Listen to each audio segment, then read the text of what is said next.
क्या मैं तो विश्व की बात कर लूं, विश्व से भी बीएसपी को जिताने की इस समय अपील चल रही है। संभवतः अगर आपको पता हो, कनाडा से लोग इसके सपोर्ट में आ रहे, तो मानवर काशीराम और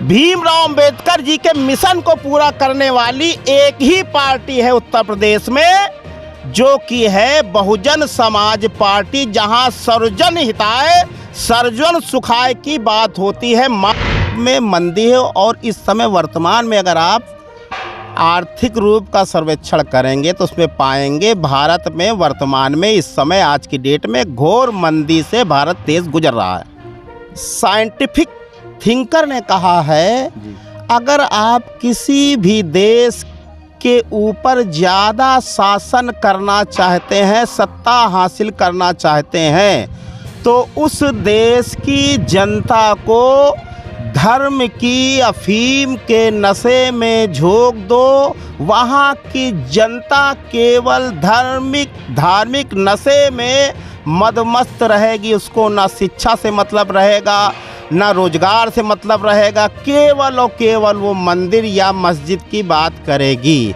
उसी पैटर्न को, उसी को चरितार्थ कर रहे हैं आदरणीय माननीय वर्तमान प्रधानमंत्री जी। तो हमें मंदिर से कतई मतलब नहीं है, हमें काशी से कतई मतलब नहीं है, हमें तमाम धार्मिक झांकियों से कोई मतलब नहीं है। वास्तव में अगर हम झांक करके देखें तो हमें सुंदर विद्यालय चाहिए, सुंदर शिक्षालय चाहिए, सुंदर विश्वविद्यालय चाहिए और चिकित्सालय चाहिए, और पढ़े लिखे भारत के हर एक बच्चे को रोजगार चाहिए। क्योंकि भारत के संविधान में ये अधिकार दिया गया है, मूल अधिकार है कि शिक्षा और नौकरी। भारत का संविधान हर एक नागरिक को पूरी तरीके से वचनबद्ध होकर के ये गारंटी देता है। लेकिन ये सरकार हमें रोजगार से दूर कर दिया, शिक्षा से दूर कर दिया, और इस समय बेरोजगारी भी चरम सीमा पर है।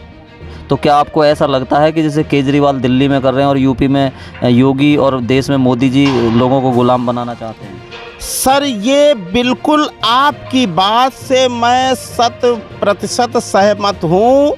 अगर हम अपने बच्चे को ही ले लें, अपने घर में अगर उसको हम हर चीज़ बहुत आसानी से उपलब्ध करा देंगे, तो मेरा बच्चा एक दिन वो शिक्षा से दूर हो जाएगा, यानी मानसिक रूप से विकलांग हो करके शारीरिक रूप से भी विकलांगता स्वीकार कर लेगा, और वो गुलाम की तरीके अपना जीवन यापन करने को मजबूर हो जाएगा। आपका सीधा कहने का मतलब यह है कि जिसको जो धर्म की चाशनी पिलाई है योगी सरकार ने, वो पूर्ण रूप से विकलांग और मानसिक रोगी हो गए हैं। यस, मेरी नज़र में और मेरी विचारधारा में वो इसी तरीके से है। क्योंकि अभी आप देखिए, कुछ दिन पहले हमारे देश के ही हमारे नौजवान बच्चे, पढ़े लिखे लोग कांवड़ यात्रा बड़ी धूमधाम से निकालते हैं। ऐसा धर्म का नशा उनके ऊपर चढ़ा है।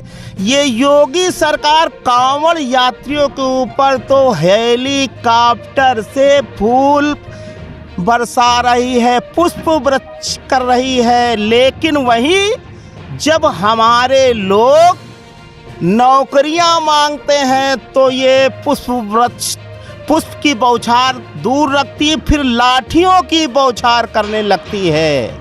ये है धर्म का नशा, और उन भोले भाले नौजवानों का इन्होंने मानसिक क्षरण कर लिया है। इसलिए धर्म के नशे से हमें बाहर खुद आना पड़ेगा, और हमें अपने बच्चों को भी बाहर लाना पड़ेगा।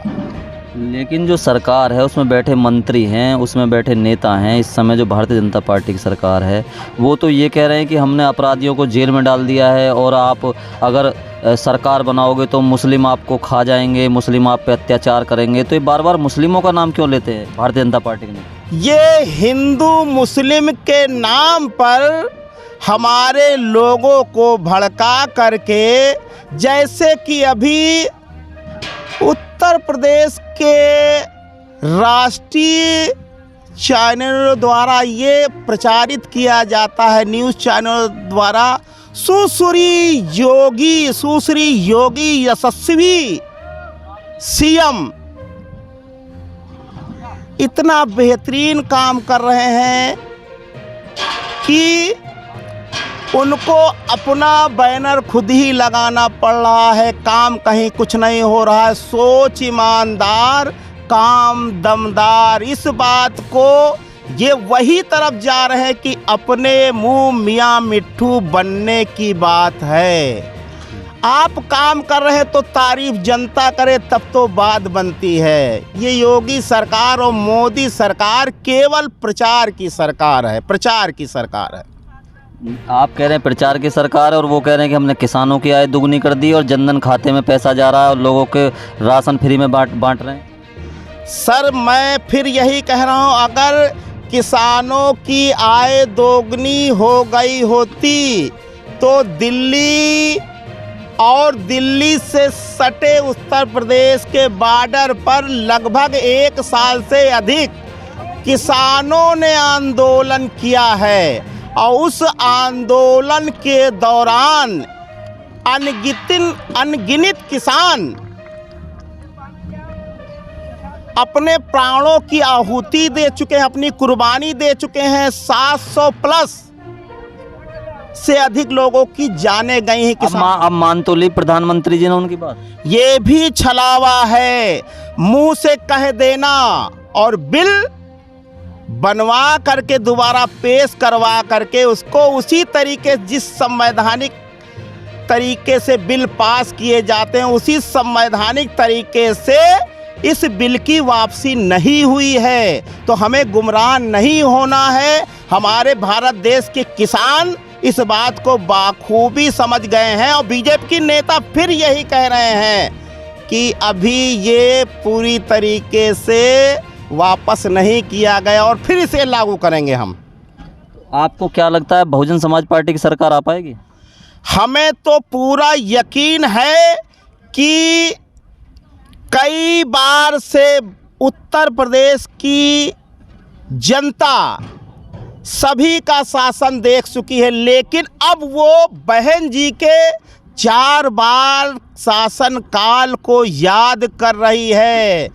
इसीलिए बहन जी के रैली में, बहन जी की चुनावी सभाओं में लोग अपना पैसा खर्च कर करके आते हैं। विश्व में एक पार्टी ऐसी है जिसके कार्यकर्ता अपना पैसा खर्च करके अपनी भीड़ लाते हैं और तमाम राजनीतिक पार्टियां हैं लोगों को पैसा दे दे करके अपनी रैलियों में लाती है। तो मुझे यकीन है कि 5वीं बार उत्तर प्रदेश के लोग बहन मायावती जी को याद कर रहे हैं और बहन जी ही उनके सपनों को साकार करते हुए जो उत्तर प्रदेश में अपनी सरकार बनाने के लिए प्रयासरत हैं और 10 मार्च को साफ हो जाएगा, बहन जी पुनः 5वीं बार उत्तर प्रदेश के